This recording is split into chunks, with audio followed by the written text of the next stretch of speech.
Hello everyone, welcome back to my channel Hannah spoken English. ఈరోజు వీడియోలో relative ప్రొనౌన్స్తో ఎలా మాట్లాడాలో తెలుగు టు ఇంగ్లీష్లో ఈజీగా నేర్చుకుందాం.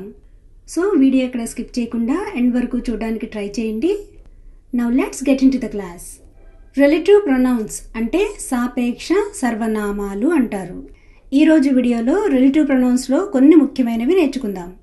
ముందుగా రిలేటివ్ ప్రొనౌన్స్ ఏంటో చూద్దాం. Who, whom, which, whose, what, that, why, where, ఇలా ఇంకా చాలానే ఉంటాయి. ముందుగా హూ, దీనిని వ్యక్తులకు సబ్జెక్టుగా ఉపయోగిస్తారు. అర్థం చేసుకోవడానికి వీలుగా కొన్ని ఎగ్జాంపుల్ సెంటెన్సెస్ చూద్దాం. నీకు ఫోన్ చేసింది మా అన్నయ్య.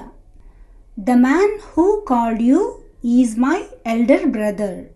ఇక్కడ హూ కాల్డ్ యూ అన్నాం కదా, అంటే నీకెవరైతే ఫోన్ చేశారో అని అర్థం. అంటే నీకెవరైతే ఫోన్ చేశారో అతను మా అన్నయ్య. నేను పిలిచిన వాళ్ళందరూ వస్తారు. Those who were called by me will come. Those who were called by me, ఇది ప్యాసివ్ వాయిస్లో ఉంది. నా చేత ఎవరైతే పిలవబడ్డారో అనే మీనింగ్ వస్తుంది ఇక్కడ. మా ఇంటికి ఎదురుగా నివసించే అమ్మాయి చాలా అందంగా ఉంటుంది. The girl who lives opposite my house is very beautiful. Who lives opposite my house?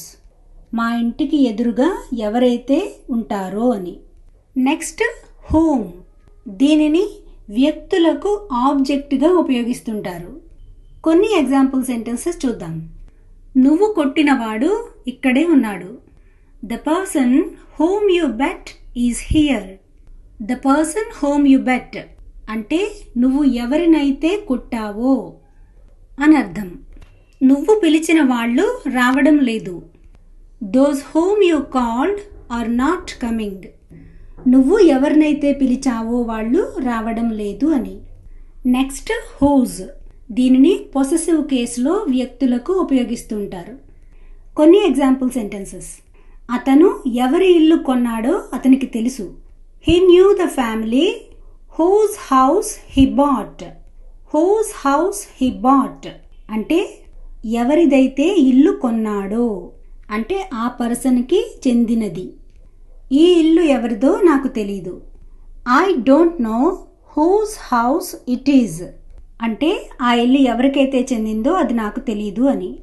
Next which, దీనిని వస్తువులకు సబ్జెక్ట్గాను మరియు ఆబ్జెక్ట్గాను ఉపయోగిస్తుంటారు. ఎగ్జాంపుల్, నీ దగ్గర ఉన్న పుస్తకం నాది. The book which you have is mine అంటే నీ దగ్గర ఏదైతే పుస్తకం ఉందో అది నాది. 4 గంటలకు రావలసిన ట్రైన్ రాత్రి 8 గంటలకు వచ్చింది. The train which was to come at 4 o'clock arrived at 8 PM. Train ఏదైతే 4 గంటలకు రావాల్సి ఉందో అది 8 గంటలకి వచ్చింది. తరువాతది వాట్, దీనిని వస్తువులకు సబ్జెక్ట్గాను మరియు ఆబ్జెక్ట్గాను ఉపయోగిస్తారు. ఎగ్జాంపుల్, మీరు కొన్నది తిరిగివ్వండి. Please return what you bat.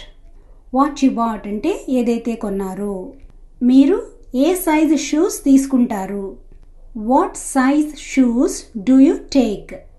Next one that, దీనిని వ్యక్తులకు వస్తువులకు ఉపయోగిస్తారు.